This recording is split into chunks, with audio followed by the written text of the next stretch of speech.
Aujourd'hui, le Real Madrid s'impose, c'est grâce à Thibaut Courtois qui a écœuré les attaquants de Villarreal. Villarreal a beaucoup raté avec des frappes qui passaient juste au-dessus. Pourtant, c'était des frappes au 6 mètres, etc. Villarreal a très très bien joué. Villarreal a bien pressé. Et sur les premières minutes du match, parce que là, on va rentrer dans le match, Villarreal a beaucoup pressé et le Real Madrid avait beaucoup de mal à ressortir les ballons. Donc Villarreal presse, Villarreal récupère, Villarreal pousse et le Real Madrid n'arrive pas à ressortir les ballons. Et Villarreal marque sur un coup de pied arrêté, un corner avec un petit cafouillage. Là, sur ce coup, le bon vieux gardien, le bon vieux Courtois ne peut strictement rien faire sur la frappe et ça fait 1-0 pour Villarreal. Mais derrière, Villarreal continue de pousser et on le sait que le Real Madrid, leur grande force, c'est les individualités. Ils aiment affronter des équipes qui vont être très haut parce que tu sais souffrir. Le Real Madrid sait souffrir. Tu as un grand gardien quand ta défense l'abandonne. Thibaut Courtois, c'est toujours l'homme qui laisse en vie le Real Madrid. C'est toujours l'homme qui sauve le Real Madrid parce que mettre à mal le Real Madrid, ça arrive et ça arrive beaucoup. Mais à côté, tu as un Courtois qui est toujours hors norme et Courtois a laissé en vie le Real Madrid. Et quand le Real Madrid arrivait à ressortir les ballons, eh ben, tu avais des coups à faire en contre-attaque. Et ça, les joueurs du Real Madrid aiment ce genre de situation. Parce que quand tu ressors le ballon, tu pars très vite vers l'avant et là, tu es dangereux. Tu es dangereux. Et le Real Madrid se remet rapidement dans le bain grâce à un Kylian Mbappé. Et les gars, là, je vais dire quelque chose que j'ai déjà dit, mais j'ai l'impression que Kylian Mbappé est beaucoup plus à l'aise quand Vinicius n'est pas là. Alors, je ne vais pas rentrer dans un débat de dire oui, Mbappé est meilleur que Vini, Vini doit dégager en Arabie Saoudite. Ce n'est pas ce que je dis. Ce que je dis, c'est qu'à chaque fois que Rodrigo commence côté gauche, que Mbappé est dans l'axe, Mbappé et Rodrigo combinent très bien et Mbappé fait une top performance. Aujourd'hui, ça a été un Mbappé monstrueux.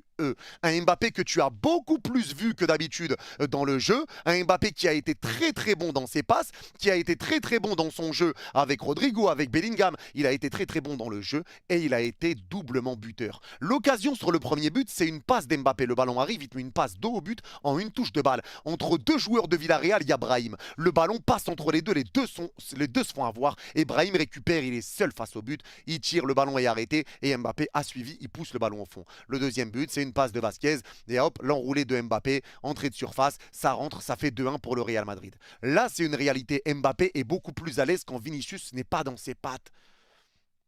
Tu le sens et tu le vois, parce que c'est facile de jouer avec Rodrigo, parce que Rodrigo c'est tellement un bowler, c'est tellement un joueur de ballon, c'est tellement un excellent joueur que combiner avec Rodrigo c'est facile. Mais j'ai l'impression que Mbappé tu le vois un petit peu plus partout sur le terrain quand Vini n'est pas là. Et pour moi c'est le premier ressenti que j'ai eu et Mbappé a été exceptionnel aujourd'hui. Des bonnes passes en une touche de balle, les temporisations, les changements d'aile, tout a été bon. Il a été buteur, il a fait des retours. Mbappé pour moi a été monstrueux aujourd'hui et c'est pareil pour Rodrigo. Des très bonnes combinaisons avec Mbappé, Rodrigo des efforts, il revient défendre, il remonte le ballon, il joue vers l'avant, il tente des 1-2 avec Mbappé, il donne les ballons, il n'hésite pas à donner les ballons, il n'est pas matrixé par les buts, pas matrixé par les stats. Rodrigo a fait son match. Donc même si ça a été dur pour le Real et que Villarreal a poussé, le Real Madrid a su subir, le Real Madrid a su sortir de la merde avec un grand Thibaut Courtois, mais derrière le Real Madrid a su piquer. Parce qu'encore une fois les gars, on peut dire tout ce qu'on veut, oui le Real Madrid a du mal, cette saison c'est compliqué pour le Real Madrid, c'est vrai que dans le jeu c'est dur. Et si le Real Madrid s'était fait éliminer par l'Atlético Madrid, je pense que les supporters du Real auraient pété un plomb sur le visage que montre le Real Madrid. Mais là, le Real Madrid est leader de Liga, avec certes 2 matchs d'avance sur le Barça, mais tu es leader de Liga, tu mets la pression sur le Barça et l'Atlético. Tu es en quart de finale de la Ligue des Champions en ayant sorti City et l'Atlético Madrid. Et tu es encore en quart de finale avec un pied en finale de la Coupe du Roi. Le Real Madrid, les gars, répond présent. Le Real Madrid est encore là. Et même si au final, dans le jeu, c'est pas un énorme Real Madrid, le Real Madrid est dans la course pour toutes les compétitions dans lesquelles ils sont engagés. Ils sont encore dans la course partout. Parce qu'à la fin, les gars, c'est toujours le Real qui gagne, parce que ce Real Madrid se bat, parce que le Real Madrid, même s'ils ont du mal dans le jeu, dès qu'ils vont affronter une équipe qui va jouer très haut, et je pense que ça a été l'erreur de Villarreal, de continuer de presser à 1-0, c'est que tu laisses de l'espace au Real, ça va te faire mal. Parce que dans le jeu, le Real Madrid a du mal contre les blocs bas, parce que collectivement, c'est compliqué. C'est collectivement que tu as du mal, donc quand il y a un bloc bas, c'est difficile de se trouver dans des petits périmètres, des petits espaces. Mais si tu laisses de l'espace, avec des Rodrigo, des Mbappé, des Brahim Diaz, des Bellingham, laisse de l'espace, tu vas te faire chiffonner. Tu vas te faire chiffonner et c'est une réalité. Parce que là, il n'y a même pas besoin de collectif, c'est les individualités qui vont te faire très mal. Et encore une fois, je trouve que le Real Madrid a très bien exploité les coups offensifs. Ça, c'est ce que je pense. Maintenant, sur la deuxième mi-temps, c'est un Real Madrid qui a totalement refusé le jeu, qui s'est mis à reculer et qui s'est dit, bon, maintenant, on va essayer de tenir le score, on donne tous les ballons à Villarreal. Ça a été le cas pendant un bon 20 minutes. Après, le Real a sorti un peu la tête de l'eau et à la fin, le Real Madrid a repoussé. Riquin a même dit que ça lui faisait penser au Barça de Xavi qui marquait et après qui se mettait à subir et à reculer parce qu'ils avaient raté beaucoup d'occasions. Et là, les adversaires commençaient à pousser, pousser, pousser. Mais là, sur cette deuxième mi-temps, c'est vrai que le Real Madrid s'est mis à reculer. Et je me suis dit, oh là, le Real, ils abusent. Là, ils abusent. Parce que là, ils doivent continuer de pousser. C'est pas normal pour le Real Madrid de faire une deuxième mi-temps où tu refuses le jeu, où tu restes très très bas et tu acceptes de souffrir. Parce que t'es pas à l'abri de prendre le 2-2. Heureusement, ils l'ont pas pris pour eux, hein, parce que ça aurait été dramatique. Mais tu refuses le jeu et tu laisses Villarreal pousser, pousser, pousser, pousser. Et toi, tu restes très bas défensivement à essayer de ressortir les ballons. Et tu as eu un énorme Camavinga, tu as eu un énorme Valverde, mais ça, on va en parler. Mais heureusement que tu as eu des gros joueurs qui ont été importants défensivement aujourd'hui. Mais moi, c'est ce que je me suis dit. Mais au final, quand tu reprends en note que les joueurs n'ont eu que 2 jours et demi de repos après une prolongation contre l'Atlético, mais au final, moi, aujourd'hui, je comprends que le Real a reculé. Je comprends que le Real ait subi. L'important aujourd'hui, c'était la victoire. Parce que tu n'as pas eu beaucoup de repos. Regardez à la fin du match, et c'est là que j'ai tilté, comment les joueurs étaient morts. Affalés, allongés, Mbappé sur les genoux, KO. KO et Carlo doit faire attention, il doit faire des changements. Il doit faire des changements et faire un petit peu de rotation dans son équipe. Même si oui, c'est risqué parce que tu es collé un petit peu partout en Liga. Si tu perds des points, c'est complexe, mais il faut faire confiance à tes joueurs pour pouvoir justement mettre en place une rotation. Et c'est comme ça que tu es vraiment important dans toutes les compétitions dans lesquelles tu es engagé. C'est comme ça que tu continues. Mais aujourd'hui, je comprends finalement que le Real Madrid ait souffert parce que je rappelle encore une fois que ça faisait 8 ans qu'ils ne les avaient pas battus là-bas à la Ceramica en Liga. Ça faisait 8 ans. Donc l'essentiel aujourd'hui pour le Real, oui, ça a été la victoire. Et même si ça n'a pas été un match extraordinaire, mais bravo à Villarreal qui a fait une top perf. 23 tirs à 9 encore une fois, ils ont fait une top perf. Mais aujourd'hui, le Real Madrid a pu compter sur un Mbappé qui a été monstrueux.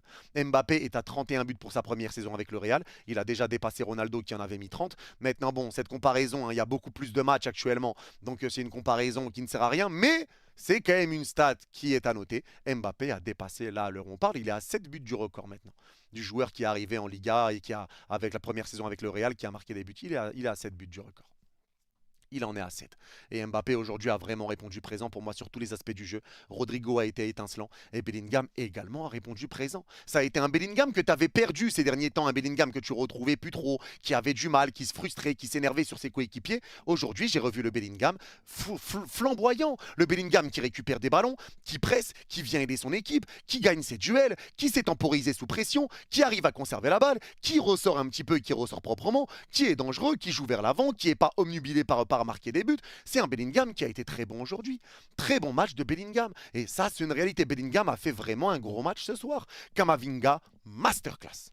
J'ai été émerveillé par Camavinga ce soir. Lui qui est très mauvais ces derniers temps avec le Real Madrid, qui faisait des mauvais matchs, qui a été beaucoup critiqué par les supporters du Real, ce soir, il a été impérial.